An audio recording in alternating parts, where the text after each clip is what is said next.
Hey, what's up, you guys?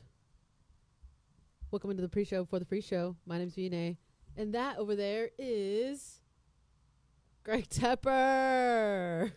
Lost a lot of weight. Hi, everybody. Hey, guys. Welcome into the pre-show before the free show. And I actually have a sports topic. Sports Here. I know that's rare, especially on the pre-show. Wow, that's a lot. So I have a bit of a question for you and the royal you. Okay? So, Okay. my father, Mark, is the Mark Stash, is a proud graduate, very proud graduate of the University of Illinois. I don't know if I've said that before. He's in Illini. He's from Chicago, Southsider. First time hearing that. Southsider, 161st and Pulaski. He grew up on the south side of Chicago. And he went to the University of Illinois. Big Illini fan. You may have noticed that they were in the Final Four this weekend. They're in the Final Four. My dad was really excited. Yes. That was fired up. I was actually over. We did our Easter get-together with the family on Saturday, so we were with him during the game. And we were with him as Connecticut, those dastardly Huskies, did away with the mighty Illini, the fighting Illini. And they came up short and lost in the Final Four. So they will not be in the national championship game tonight. Sad. Yeah. It stinks. My dad took it in stride relatively. Mm-hmm. It wasn't until later that I made a couple of connections. Because later that night, do you know what the other semifinal was? Yes. Remind me again? It was Michigan and Arizona. Okay, yes, because it's Michigan And Michigan won pretty resoundingly. Looked really good doing. I think in my opinion, they're the pretty clear favorite tonight. And one thing you need to know about my father is he loathes Michigan. Oh. Loathes them. When I was growing up, Mm-hmm. Michigan, my dad would tell me, he was like, hey, you can go anywhere you can get, any college that you can get into except one. He said that to all three of his boys. He's like, I'm not sending a check to the University of Michigan. What? Yes, that is a true fact. My dad despises Michigan. Despises them. Mallory Hartley despised as well? I bet so. Okay. Which makes this so fascinating. I texted my brother Saturday night. I said, you know what? It might be better that Illinois lost. Because I am not sure that my father, who has had, I think we've talked about on the show before, he's had some health problems in the past. He's doing great now. Yes. I'm not sure he could handle No. that game for a national championship. And especially, I said it before, I think they're pretty big favorites over UConn. I think they'd be pretty big favorites over Illinois. Losing a national championship to Michigan, I think that might break my father permanently. I agree. So I want to kind of put this out to you because I think the example would be like you're a Cowboys fan, right? Yes. Who is the NFL team you hate the most? The Eagles. You hate the Eagles. You hate the Eagles, right? Yes. Obviously, it wouldn't happen NFC, but would you rather the Cowboys not make the Super Bowl, like lose in like the championship game, the semifinal, or lose to the Eagles in the Super Bowl? You made it to the Super Bowl, but you lost to the team you hate the most. I think I'd rather not go to the Super Bowl. You'd rather not go to the Super Bowl than lose. Because the example that I use, but that's hard because we would never play each other, right? know? It's a little happens in the worst. Yeah. I guess maybe like if you're like a Texas fan or you're an A&M fan and you were to see the other team in a national championship game, like losing that game would be devastating. It would. Devastating. Like I think I've made this clear. I'm a pretty big Texas Rangers fan. I don't particularly care for the Houston Astros. the 2023 ALCS was a really tough series for me. I had a bad time. Now, it ended well, Yes. in my opinion. Obviously, there are friends of mine who disagree. But I don't think, that was a permanent, I did not have a good time watching that. And I feel like it would be because the stakes are too high. It's not just, it's like the upside is too high and the downside is too low. Yes. Yeah, I think I would rather just not go to the championship. I'd rather just not have it. Just not have it, yeah. I think that's what I figured out from my old man. I think I figured out it's probably better they lost to Connecticut.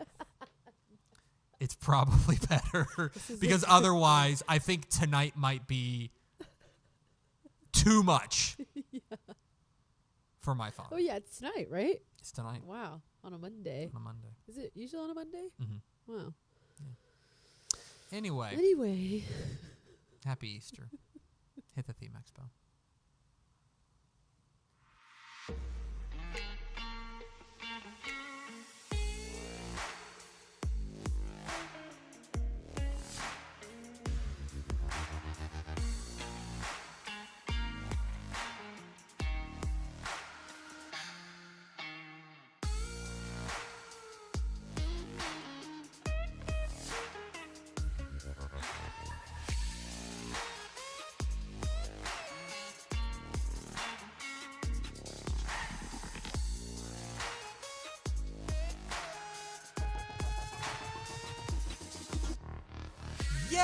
Yes, y'all.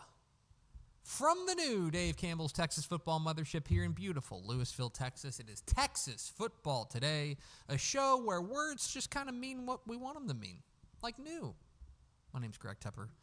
I'm the editor-in-chief of Dave Campbell's Texas Football Magazine and TexasFootball.com. Thank you for spending part of your day with us, whether you're watching us live at TexasFootball.com, Facebook, YouTube, Twitter, Instagram, or you're listening to us on the podcast, which you can subscribe to on the podcast vendor of your choice. Either way, thank you for doing your part to support your local mediocre internet show. You see these wires? You can't see the cameras because you're viewing it through the cameras. These wires and these cameras were set up by V&A Moreno. Hi, V&A Moreno. There you got it. I hear you. There we go. Well, you could hear me, but the audience couldn't hear me. Oh, so. okay. Hi, guys. Hello, friends. Today is Monday, April 6th, 2026. A mere 234 days till Thanksgiving. Happy birthday to Paul Rudd. I'm Scott.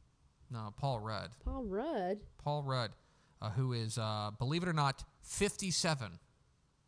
Wow. Happy birthday. It is episode 1948. Oh. Nailed it. 1928. On today's show, folks. Just Masters. That's apparently. The wrong one. It cut off. I'll just be honest with you. We normally do headlines on Mondays. Headlines were pretty thin this past week. And so as a result, what I want to do is I want to kind of reset the coaching change carousel. And I want to give you the 10, in my opinion, the 10 biggest jobs still open in Texas high school football. My opinion. So you can yell at me in the comments. Yes. And then back half the show, starting Thursday, that's right, it's a tradition unlike any other, which means we bring back our own tradition unlike any other. That's right.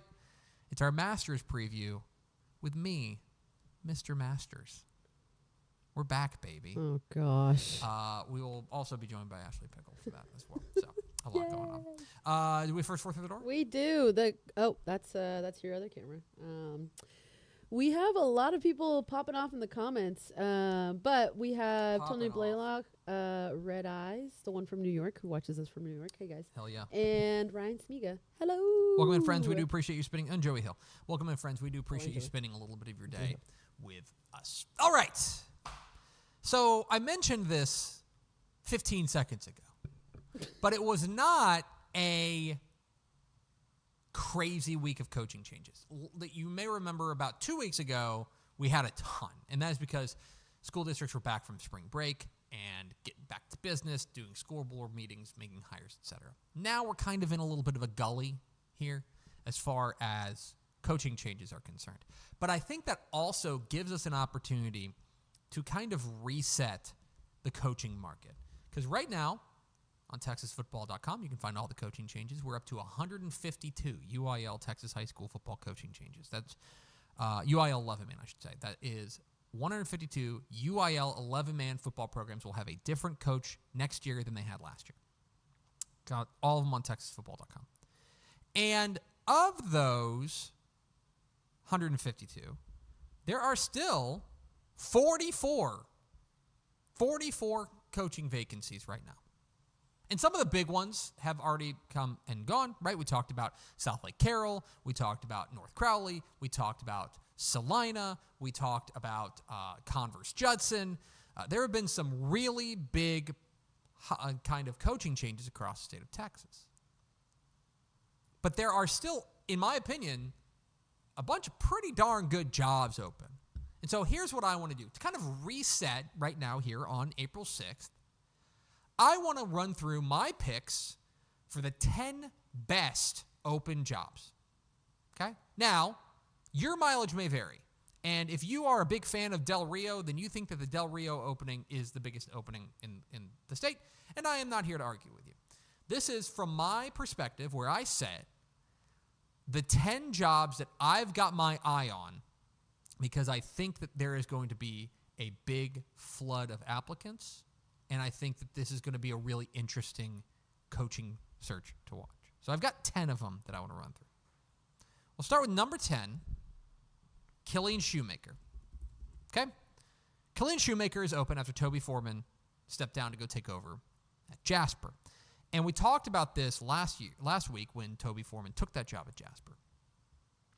That he is leaving behind a program that, in my estimation, is very clearly better than when he arrived. Shoemaker is a program that has had their share of big-time talent. We know that they can win at a high level. We know that is a talent-rich part of the state in Killeen. I do believe that because there's so many different schools there in Killeen that you are fighting over a variety of the talent. You're trying to fight over it. But I think Killeen Shoemaker's a pretty darn good job. I think somebody's going to be really excited to get it. Killian Shoemaker is on my list of the 10 best openings right now. Number 9, and this is a bit of a hipster one, but Needville. We flagged this back when it happened when Mike Giles resigned after 12 seasons there in Needville. Back in 2023, this was a regional semifinal, so they're playing on Thanksgiving. I think Needville is a hidden gem program. And that program, because that is a part of the state down there, Southeast Texas, that is growing, that is blowing up right now. And the growth there usually leads to more talent, and it usually leads to better football. I think Needville is a hidden gem type job right now. And it may not be the big brand name job that a lot of these other places are, but I think Needville is a name to watch in the coaching change carousel because I think I'll just say this, and I want to be very clear. Like I'm always honest with you guys. I'll just be really honest with you right now. I don't have any inside information on who they're hiring or who they're thinking about hiring, but this is the kind of job where it would not surprise me if they had a splashy hire because I think that this is a really good job. Number 8 on my list is Sherman. Sherman's looking for a new head coach. I think kind of surprisingly after Josh Ailman was reassigned after 3 seasons. And Matt Stepp's got a hot board up for this job. You can see that the people that he's got in the mix. I will tell you it's a lot of current head coaches. Sherman has a very deep alumni base. A lot of coaches have come from Sherman or have ties to Sherman. This is a one-horse town. This is in many ways kind of that Friday Night Lights, what you want, even though it is it's a big job. Sherman is a 5A, it's a 5A D1 program, but it's a one-school town. Very interested to see where Sherman goes. That is one of my 10 biggest opening jobs, as is their rival, Denison. Now, Denison is open after Brent Whitson took the athletic director job at Salina. Now, I would make the argument that right now, Denison is in a better holistic space than Sherman is. That will make people mad in Sherman. But I think it's true. I think you look over the course of what they've done recently. I think Denison has been a little bit of a healthier program. Denison's also a program with a big alumni base and people who would love to come home. Keep an eye on this. Both Sherman and Denison are open. The Battle of the Axe will have 2 new head coaches on both sides lines. Very interested to see how those shake out. Also on my list, I think it's been open long enough that I think people are kind of maybe forgot about, but Fort Bend Marshall is open. You may remember James Williams has done unbelievable job over 16 seasons, 148 and 49. Took him to 2 state championship games back in 2018 and 2019. A hyper talent rich part of the state down there in Mo City. Hyper talent rich. Fort Bend Marshall is, and we've talked about it, I think because of some of the changes down there in the Houston area. Fort Bend Marshall used to be the program of record in 5A Division II. Richmond, Randall, and Iowa Colony came in and kind of snatched that crown, especially Randall. Well, now those programs are moving to 581. 582, with the right move, Fort Bend Marshall could really reestablish themselves as a powerhouse down there in the Houston area. Excited about that. Very interested to see what happens at Fort Bend Marshall. We're into my top 5 now. Kingwood. Kingwood is looking for a head coach. Cale Melton, you may remember, left to go take over at Montgomery Lake Creek. Remember, 2 years ago, they were in a regional final, was Kingwood. And I know that there are people who are going to say, yeah, but you got to go through the toughest district in Texas, what is now District 17 6A. And I'm not here to argue with you. I'm not saying it's fun to go through North Shore and C.E. King and Atascocita and Summer Creek. I'm not saying it's fun. But I am saying that is a talent-rich part of the state. They have got good resources. Cale Melton has proven you can win there. And if you can win within your own district, you know you can contend statewide. That is a rare set of circumstances that I think makes Kingwood one of the 5 best open jobs right now. Wichita Falls Memorial also just came open because Mark Bindle left to go be the new head coach at Salina. And Bindle's been, Wichita Falls Memorial is in an interesting spot. If to give you a little bit, every comic book somebody's first, let me reset.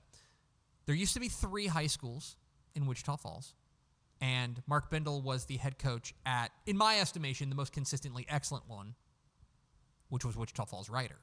Wichita Falls ISD made the decision to take those 3 high schools, close them, open 2 brand new high schools, go from 3 high schools to 2. Legacy and Memorial. I still believe that Wichita Falls Memorial and Wichita Falls Legacy, but we'll use Memorial here. I still believe that they can contend at the highest level. I believe that. I think the talent is there. I think the buy-in is there. I think that this is a school district and at Memorial that's serious about winning, and I think that Memorial has an opportunity to be that job. My 3rd biggest job open is Corpus Christi Miller. Corpus Christi Miller has been looking for a new head coach ever since Justin Evans left to go be the new head coach at Denton Braswell. Again, an example of a guy who took a program and left it better than he found it. Miller is the flagship program of Corpus Christi ISD. Cal Allen obviously is its own thing, but you may remember they're their own school district. Miller is the flagship program, and that means a lot to a lot of people. This is the old school program in Corpus Christi. We know they have talent. We know they can win at the highest level. We've seen them make 3 regional final appearances in Justin Evans' tenure of less than a decade. They can contend. They can win. This is a really, really good job. Number 2 on my list is Edinburgh Vela. Just came open. Elliot Ortiz out. Not Elliot Ortiz. He's the coach at University Randolph. I'm getting confused. Ernie Alonso, out after 2 seasons. In a short period of time, more or less just kind of like my tenure here at Dave Campbell's, Edinburgh Vela has established itself as one of the preeminent programs in the Rio Grande Valley. This is, and by the way, people are starting to notice. Like, this is an Edinburgh Vela program that, yes, being in 6A is no fun because you're fighting with a lot of the big dogs in San Antonio. But I think if you want to be at a regional powerhouse, Edinburgh Vela is that. I am very interested to see where Vela goes. I think that, again, I don't have any inside information. I can text Matt Stepp. He's got some inside information, I'm sure. But I would love to see the applicant list for Edinburgh Vela because I bet it is as long as my arm. But my number one job that is open right now, and I don't think this will surprise anybody, is Alamo Heights. Alamo Heights has been looking for a new head coach since Ron Rittiman announced his retirement. Sadness. Look, 5 double-digit win seasons in the last 6 years. And we can certainly talk about the state of San Antonio high school football right now and who you believe is the number one program in San Antonio. I will say this. I think Alamo Heights is at the very least on the short list. Alamo Heights is a program that I think ticks every box for a coach. Resources, facilities, athletes, community buy-in, recent success. Alamo Heights is going to be a job that a lot of people are after. And I think it's the best job open right now. My take, let me know in the comments which ones you think are the best jobs open right now. Of course, you can find all the coaching changes at TexasFootball.com. We are at Texas Football Today. We're here Mondays and Thursdays on TexasFootball.com, talking football in the Lone Star State. You can follow us on Twitter at DCTF, like us on Facebook, Facebook.com/Dave Campbell's. Follow us on Instagram, Instagram.com/Dave Campbell's, and of course, see us at TexasFootball.com.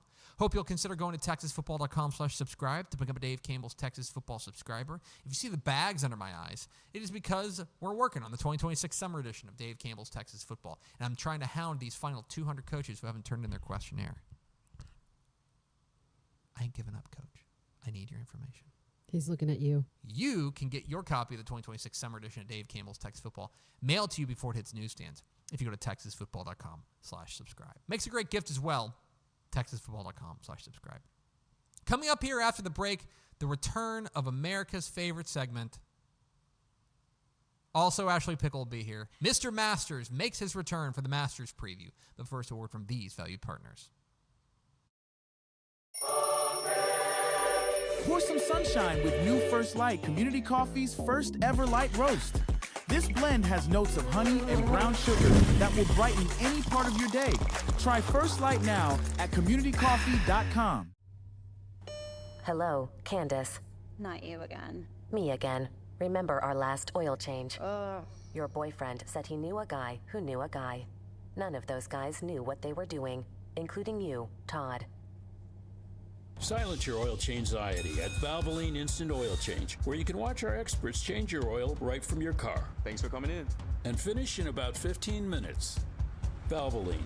Service you can see, experts you can trust.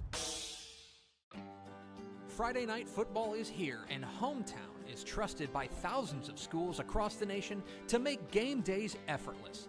Sell tickets online, easily scan them at the gate, track sales in real time, and keep your community connected with a free athletic website. Make every game a hometown game. Visit hometown.com to learn more. Every legend starts with a vision. For Dave Campbell, that vision was clear. Tell the story of Texas football like never before. In 1960, he built something no one had before, a magazine that became the Bible of Texas football. Coaches, players, and fans didn't just read it, they lived by it. His words shaped the game. His vision built a legacy. And his name? It will always be written in the story of Texas football. Dave Campbell's Texas Football. where legends begin. Back here at Texas Football Today, I'm Greg, that's VNA. It's a big sports weekend coming up this weekend. And you might be thinking, oh yeah, week 3 of the UFL. You're not wrong. But it is time for the Masters, one of the biggest golf tournaments in the world. And there is nobody, and I mean nobody, that you trust more for your Masters preview than Mr. Masters. 30 seconds. Hello, my friends. Welcome to the final round of this tradition unlike any other. In your life, have you seen anything? Representing for the gangsters all across the world. Still Hitting them corners and them lolos, girl. Still taking my time to perfect the beat, and I still got love for the streets. Hello, friends. It's me, Mr. Masters, the preeminent Masters expert here at Dave Campbell's Texas Football, joined by my colleague, Ashley Pickle. Hi, Ashley Pickle.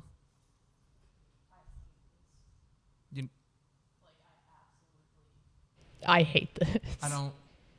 I thought you, but you love the Masters. Yes, that's why you talking about it is the biggest disrespect I don't to know the what you're world talking of about. golf. Because ever. You may remember, longtime viewers of this program may remember back in 2021. 2021. I still have beef with Hideki Matsuyama for this. Still dining out on this. That's right. That is when I really got the name of Mr. Masters, because I correctly predicted that Hideki Matsuyama would win the 2021 Masters. And to be fair, the only person that calls you Mr. Masters is Matt Stepp, also an avid, unknowing human being about golf. How did I get this jacket then? Dave. Neither here nor there. There. It's time to start talking about this year's Masters tournament, which, according to my research, this year will be played at Augusta National Golf Club, a private course in the city of Augusta, Georgia. So that is something I learned during my research. Yep. They're going to play 4 rounds. 18 holes around? Sure. Seems like too many. Seems like too many holes. No. Like, we've had this conversation. 18 holes of golf is too much golf. I would say 18 holes of golf is not enough golf. I just think I just think it's too much golf. Anyway, so the reigning champion is Roy McIlroy. Mm-hmm. He won it last year. He did in a sudden death playoff hole against Justin Rose. Justin Rose. Okay. Which was big. Rory completed the career Grand Slam, which is winning all 4 majors. So like that was the one hole in his resume, and he got it done. Did you say 4 majors? Yes. Okay. Masters, PGA Championship, U.S. Open, and the Open, which is it's sometimes called the British Open, but it's really the Open. I don't know if I like the Brits taking that, but that's neither here nor there. Okay. You have a special connection to this golf course because your husband is there right now. My husband is, he's at Augusta National today. He, one of our best friends won practice round. He entered the lottery, won practice round tickets 2 years ago, technically. So last year they went to the Monday practice round. It got rained out. So they were only there for about 2 hours, but the Masters was fantastic and felt bad that everybody who had the experience didn't get the full experience. So they gave them the opportunity to redo those tickets. So they're there now. So I have no contact with them as of right now because you can't take your phone onto the Masters, which is like one of the most beautiful parts of that golf tournament. No phones, huh? No phones. In the practice rounds, you can take a camera. Like a professional camera, like but no phones. Like you gotta, but I mean everything there is old and out of date. Do you have to bring the light that like explodes whenever you? If I make it through this full segment without punching you in the face, I deserve some big credit. I'm trying to understand. During the actual tournament, you can't take phone or camera. It's a beautiful tapestry. How many times do you see someone enjoying a sporting event where everybody's phone isn't up in their face? I would compare it to I guess the best comp I have for the Masters is probably like a Pitbull concert. I can agree with that. Yeah, because it's like you don't want you want to be there experiencing it in person. You don't want to be living through your phone while somebody is screaming Dale. Correct. You have to take it in. Like some of life's truest moments need to be just absorbed without being on a cell phone. Why doesn't Jordan Spieth yell Dale after he hits a drive? I might die and go to heaven if that happened. Just think about it. Okay, it's time to break down the field. And I've been diving into, as Mr. Masters, I've been diving into it. I'll let you go first with all of your expertise. I would love to hear all of your thoughts. So. He's reading off the Masters Wikipedia page right now, if anyone was wondering.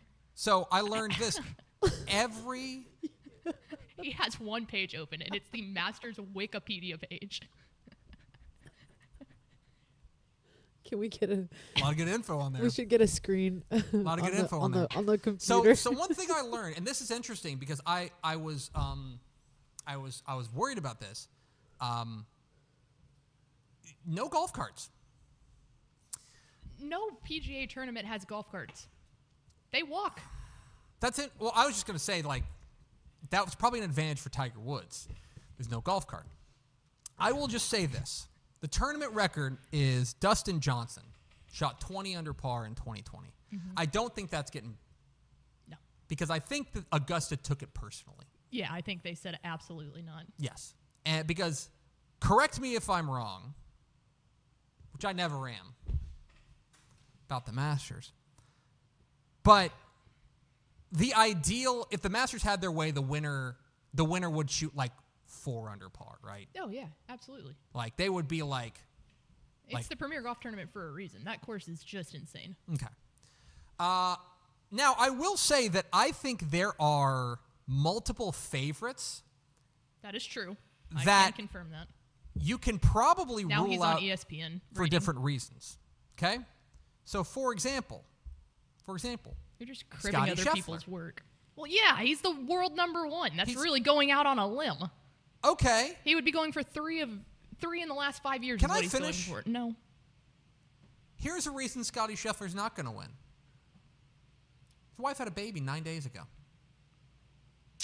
He won a tournament as she was going into labor or right about to go into labor.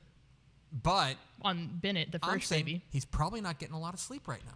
I don't think he's been getting a lot of sleep I think he's going to be pretty tired. Okay, as somebody who's baby. been there. Okay? Colin Morikawa. You struggled with that one. Hurt his back. Yep. He's hurt right now. Then there's guys who I think haven't been able to get over the hump, like Bryson DeChambeau. This is like Cliff Notes over here on ESPN.com. Shout out to the writer who gave him all of his content. Just do my research. Bryson DeChambeau. Okay. Do you know what tour he plays in? Yeah, he plays on the what's the Blood Money Tour? Live. But he's a guy who here's a guy. I was going to say, now you're cribbing Carter's whole Here's bit. a guy. This is terrible. We should call this the copyright segment. Here's a guy who should play well at Augusta because he's probably the longest hitter on the tour. At least on the very He short is list. the longest, yeah. Yes. Off the tee box. Off the tee box. And yet, he has not been able to get over the hump. Yes. His iron shots has been bad. Do you want to give your pick? No, I want to give your pick. Okay. I have mine. It's the guy who won the Players. The last time coming out, he was a guy who looked the best doing it. And his My name pick to click is Cameron Young. Okay, yeah. Cameron Young, last time we saw him, he was winning the Players, the biggest win of his career. His tee to green is as good as anybody out there. He has no idea what the hell he's talking about right now. I mean, this is just word I didn't vomit. interrupt you. Oh, yeah. Well, I haven't even spoken yet. I didn't interrupt you. Furthermore, this is a guy, 2 of the last 3 Masters, top 10. Yep. So we know he can play on this course. I think this is the year for Cameron Young. Cameron Young is the official Mr. Masters pick to win the 2026 Masters. Cam, I'm sorry. I am never going to be rooting against someone harder than I'm going to be rooting against Cam Young in this. What about you? I agree with a lot of the people that you said that could win it. I think I would put Xander Schauffele in there too. I think he's a good one. JT's coming off of back surgery as well, so I don't know about that. Big year for Brooks Koepka. He's back in the PGA Tour. He left the Blood Money Tour and came back, so that's big. But there's two guys, and these are two guys who I don't know if they can actually pull it off, but they're the two guys I'm going to be rooting for to pull it off. Both of them, ironically, are participating in their third Masters. So these are two younger guys that I think could make some noise. But they call it their junior season. I think you're actually going to like one of the picks because I think you picked him potentially one of the years to win it. Oh, I think I know who you're talking about. Ludwig My boy Oberg. Ludwig? Mm-hmm. Yeah. So Texas Tech guy. Yep, Texas Tech guy. So he's playing in his third Masters. In 2024, it was the very first Masters that he ever participated in. Had an incredible run at it. In his first major ever. I remember coming in here and doing a show with you, I think on a Friday, and you not looking well. Yeah, because I think he went out and shot like 3 under the first day. He was playing out of his mind, Yeah. but on the Sunday round, he got to hole 11 and hit it straight in the water, and that was the downfall. Amen Corner just absolutely took him out. Last year, he was in a 3-way tie with Rory and Justin Rose heading into the back 9, and then he bogeyed 17 and then a disastrous triple bogey on 18, and it just completely dropped him down to 6. So I would love to see Ludwig actually push through and get it done this time. That would be a very young player to win the Masters, but I would love to see that. The other one is Akshay Bhatia. You know, your guy Akshay. Of course. The guy that you're just... Yeah, you and I have... I've got his poster on my wall. Uh-huh. Do you know how to spell Akshay? Yep. Oh, I'm not going to do it. Oh, okay. Yeah, that would be embarrassing. I mean, that would just be... Who would do Masters. that? He just won the Arnold Palmer. Had an incredible showing there. Is that when you mix the lemonade and the iced tea together? He tied 3rd at Waste Management. He tied 6th at Pebble Beach. This guy has been on fire, specifically because Joe Greiner is his caddy. You know, Joe, your old buddy, your old pal. Sure. Yeah, Joe was with Max Homa when he went on like that. All 6 of his wins from like 2018 to 2023, I think, is when he got all 6 of those.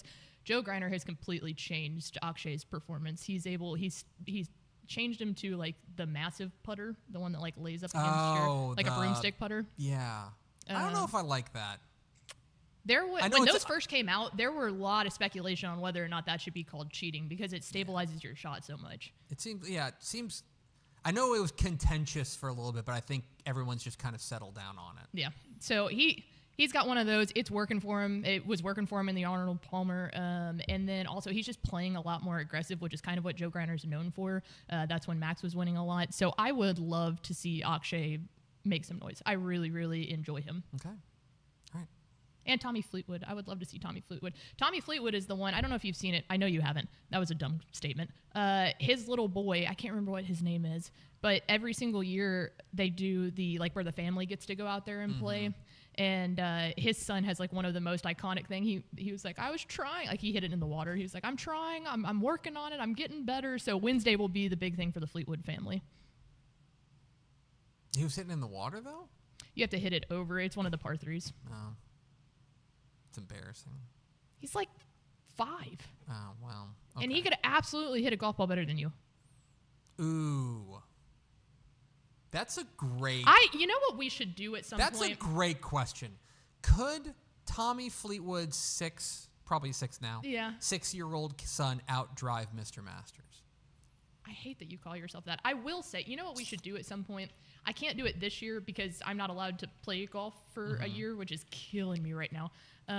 But we should make a bet on this that after, you need to put your money where your mouth is and we need to go play. I feel like being Mr. Masters, you have to be able to play golf. That's not true at all. All you have to do is own a green jacket. I'm usually Texas high school football expert, but I ain't out there playing high school football. Well, that's an age thing. And a skill thing. Mostly a skill thing. I was going to say. She's Ashley Pickle. A special guest while sitting next to Mr. Masters. That's wild. What kind of world are we living in? She'll be locked in to watch the 2026 Masters, which is starting on Thursday. Yep. I dread on Sunday when your pick is actually in the mix and I get that text message. Like, God, it's like when noon, Cameron like Young, 12:30. When Cameron Young is a shot back at the turn on Sunday, I might run up here and get the jacket. I'm not. I think I'll turn in my letter of resignation if you pick if you get another pick to click. Okay, one other thing before we go. Haven't had a back-to-back Masters champ since. I don't know that one. I don't know either. That's one piece of trivia Mr. Masters doesn't know. Let's see. I can find Rory. How are we feeling about Rory's chances of repeating? I think it's unlikely. Probably unlikely. I do like, he had a quote earlier this week that he was like, hey, this is the first time I'm driving down Magnolia Lane and just going to enjoy it. There's always been that insane pressure on him to finish that, to get the Grand Slam, to do all those things. The fact that he is going to be somewhat, I'm having fun, Rory. I really have nothing to lose. I've submitted myself in the only 6 players in the world who have ever done the Grand Slam. Like, there's potential that like relaxed nature could actually go well. Yeah, I maybe think out of unclenches. Yeah, out of any of the favorites to be able to pull it off, I would put my money on Bryson. I think Bryson DeChambeau is kind of due for that. He's coming off of 2 wins back-to-back in LIV. It's just, can you compare the LIV level of difficulty to the PGA? And you really can't. I think the biggest disadvantage for Bryson DeChambeau is that he's been used to wearing shorts, and they do not allow shorts in Augusta. That's fair. You know? Yeah. The last back-to-back Masters champion was Tiger. In 01 and 02. 01 and 02. Okay, Only 3 times it's happened. Nick Faldo, and Tiger. Okay. So, which all 3 of those are Grand Slam winners. I think Faldo was on that list. I know he's an announcer. He'll be sitting next to Jim Nance. No, he was not on Sunday. I just want to point out, somebody said, Mr. Masters, ! Stop that. Get some help. Thank you, Rod Jarman 2064. I agree. That's going to do it for us. That's our Masters preview. That's going to do it for us. Thanks for spending part of your day with us. Follow us on Twitter at DCTF. Like us on Facebook, facebook.com/Dave Campbell's. Follow us on Instagram, instagram.com/Dave Campbell's. And, of course, see us at texasfootball.com. For Vina Moreno and Ashley Pickle. Boo Cam Young. I'm Greg Tepper. That's rude. He seems like a nice guy. He's fine. He's got like 4 kids. That doesn't make you a nice guy. I've got 2 kids. I'm half as nice as Cam Young. Yeah, well. We'll see you Thursday on Texas Football Today.